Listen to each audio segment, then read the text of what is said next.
నా ప్రభువును రక్షకుడైన యేసుక్రీస్తు నామములో మీ అందరికీ సర్వశుభాలు, దైవాశీసులు.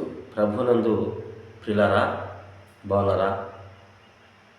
మంచిది. ఈరోజు ఈ వీడియోలో కొన్ని ప్రాముఖ్యమైనటువంటి సంగతులు, పరిశుద్ధాత్మ దేవుని యొక్క సంగతులు తెలియజేద్దామన్న ఉద్దేశంతో నేను ఈ వీడియో చేస్తూ ఉన్నాను. అంత మాత్రమే కాదు, మరి పరిశుద్ధాత్మ దేవుడు ఆయన వ్యక్తి కాదు, ఆయన ఒక శక్తి అని కొంతమంది బోధకులు మాట్లాడుతూ ఉన్నారు. కానీ బైబిల్ ఎక్కడ కూడా పరిశుద్ధాత్ముడు అనే వ్యక్తి ఆయన శక్తి అని చెప్పాల. ఆయన వ్యక్తి త్రిత్వంలో ఆయనకు మూడో వ్యక్తిని బైబిల్ మనకి స్పష్టంగా చెప్పింది. ఆయన శక్తితో ఆయన వ్యక్తిగా ఉన్నాడో ఒకసారి మనము లేఖనాల ధ్యానంలో మనము చూసుకొని మనము ముందుకెళ్ళిపోదాము. మొట్టమొదటిగా ఆయన శక్తి కాదు, ఆయన వ్యక్తిగా ఉన్నాడు. ఆ వ్యక్తిలోనే ఆ సర్వశక్తి ఉందని మీకు ఒక వచనం చూపిస్తాను. ఇప్పుడు మత్తయి సువార్త 28వ అధ్యాయము మరి చివరి వచనం 20వ వచనం 19వ వచనంలో ఉంటుంది. మీరు వెళ్ళి సమస్త జనులను నాకు శిష్యులుగా చేయండి, తండ్రి యొక్కయు కుమారుని యొక్కయు పరిశుద్ధాత్మ యొక్కయు నామములోనికి బాప్తీసి ఇవ్వమన్నాడు. ఇక్కడ తండ్రి అనే పర్సన్ వ్యక్తి, కుమారుడు వ్యక్తి. మరి ఇక్కడ పరిశుద్ధాత్మ శక్తిలో నామం వల్ల పరిశుద్ధాత్మ యొక్కయు అంటే ఆయన కూడా వ్యక్తి అని మనకు అర్థమవుతుంది. అవునా కదా? ఇది మొదటి వచనము రుజువు. ఏదైనా మనం ఒక దానిని మనము రూఢీపరచాలన్నా, మరి ఒక దానిని మనము బైబిల్ గ్రంథంలో నిర్ధారించాలన్నా నేను మనం చెప్పాను మీకు. కనీసం 3 వచనాలు దానికి మనకి జత చేస్తే, అవి సరిపోతే సపోర్ట్ చేస్తే మనం దాన్ని నిర్ధారించవచ్చు. కాబట్టి మీకు మొదటి వచనాన్ని చూపించాను. 2వ వచనం కూడా చూపిస్తా. హెబ్రీయులకు రాసిన పత్రిక 9వ అధ్యాయము 14వ వచనం. అక్కడ నిత్యుడగు ఆత్మ అనే పదం ఉంటుంది. నిత్యుడగు ఆత్మ. మరి ఆత్మది పరిశుద్ధ ఆత్మ శక్తి అయితే అక్కడ శక్తి అనలా, ఇక్కడ నిత్యుడగు వాడు అక్కడ ఉన్నాడు. ఆయన పరిశుద్ధాత్ముడు అంట. మరి ఆయన శక్తి వ్యక్తి, నిత్యుడగు ఆత్మ అంటే ఆయన వ్యక్తి అని అర్థమవుతా ఉంది. తర్వాత 1 తిమోతికి రాసిన పత్రిక 4:2 అక్కడ ఆత్మ తేటగా చెప్పుచున్నది అనలా, చెప్పుచున్నాడు. ఆత్మదేవుడు తేటగా చెప్పుచున్నాడు. ఇదొక వచనం గమనించుకోవాలి మీరు. పరిశుద్ధాత్ముడు వ్యక్తి కాదు, శక్తి అన్న బోధకులు ఎవరైతే ఉన్నారో వారు మీరు కొంచెం చూసుకోవాలి లేఖనాలు.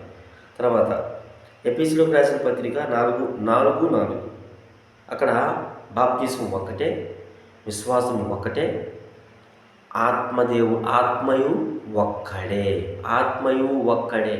అంటే ఆత్మదేవుడు ఒక్కడే అని మరి ఇక్కడ స్పష్టంగా ఉంది. తర్వాత అదే ఎఫెసీయులకు రాసిన పత్రిక 1వ అధ్యాయం 14వ వచనం 4వ లైన్లో ఈ ఆత్మ మనకి సంచకరువుగా ఉన్నాడు. ఈ ఆత్మదేవుడు మనకంటే సంచకరువుగా ఉన్నాడంట, మనలో ఉన్నాడు. మరి వ్యక్తిగత అతను ఇదొకటి. తర్వాత 2 కొరింథీయులకు రాసిన పత్రిక 3వ అధ్యాయము 17వ వచనంలో మరి ప్రభువే ఆత్మ ఎక్కడ ఉన్నో అక్కడ స్వాతంత్ర్యం కలదు అంటాడు. ప్రభువే ఆత్మ. ఎవరి ప్రభు? యేసు ప్రభు. ప్రభువే ఆత్మ. మరి యేసు ప్రభు వ్యక్తి కదా. మరి ప్రభువే ఆత్మ అన్నప్పుడు మరి ఆయన వ్యక్తి కదా, ప్రభు ఆత్మ వ్యక్తి కదా. ఆలోచన చేయాలి కదా. తర్వాత నేను జస్ట్ మీకు రెఫరెన్స్లు చూపిస్తున్నాను సార్. మరలా మీరు అన్నిదా భావించొద్దు. ఇంకా చాలా ఉంది, మీరు వెతకండి. మీకు జస్ట్ అక్కడ చూపిస్తున్నాను ఆ పదం ఉందా లేదా అని. ఆయన శక్తి కాదు, వ్యక్తి. ఆ వ్యక్తిలో శక్తి ఉందని చూపిస్తున్నాను. తర్వాత మరి 2 కొరింథీయులకు రాసిన పత్రిక 12:11 కృపావరణ గురించి మాట్లాడుతూ ఆత్మ ఒక్కడే ప్రతి వానికి పంచిపెట్టి ఆ కృపావరాలు మీలో కార్యసిద్ధి కలుగు చేస్తున్నాడు అని ఉంటుంది అక్కడ. తర్వాత మరి 2 కొరింథీయులకు రాసిన పత్రిక 3:16 మీరు దేవుని ఆలయమే ఉన్నారని మీకు తెలియదా? మీలో దేవుని ఆత్మ నివసిస్తుందన్న సంగతి మీకు తెలియదా అంటాడు. ఇదొకటి.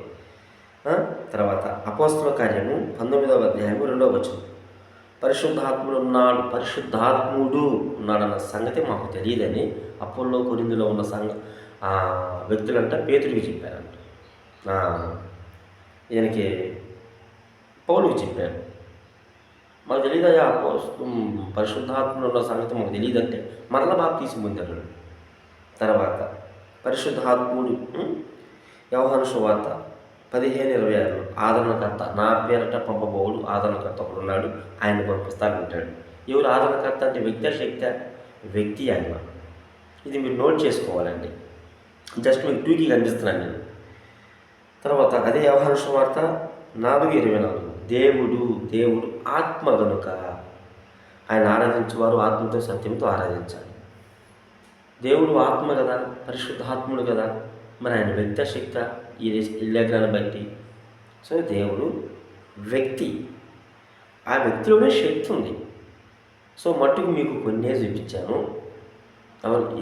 ఎవరికి చెప్తున్నాను ఈ మాటలంటే, పరిశుద్ధాత్ముడు వ్యక్తి కాదు శక్తి అన్న వాళ్ళకి నేను చెప్తున్నా. ఆయన శక్తి కాదు సార్. శక్తి అయితే పరిశుద్ధాత్మ తండ్రి యొక్కయు కుమారుని యొక్కయు పరిశుద్ధాత్మ యొక్క నామంలో బాప్తీసం అనడం. తండ్రి యొక్కయు కుమారుని యొక్కయు పరిశుద్ధాత్మ శక్తి నామం అంటాడు అక్కడ. ఆలోచన చేయాలి. సో మీకు నువ్వు చాలా నాకు ఇంచుమించు 30 దాకా వచ్చినాయి. నేను మీకు చెప్పింది 10-15.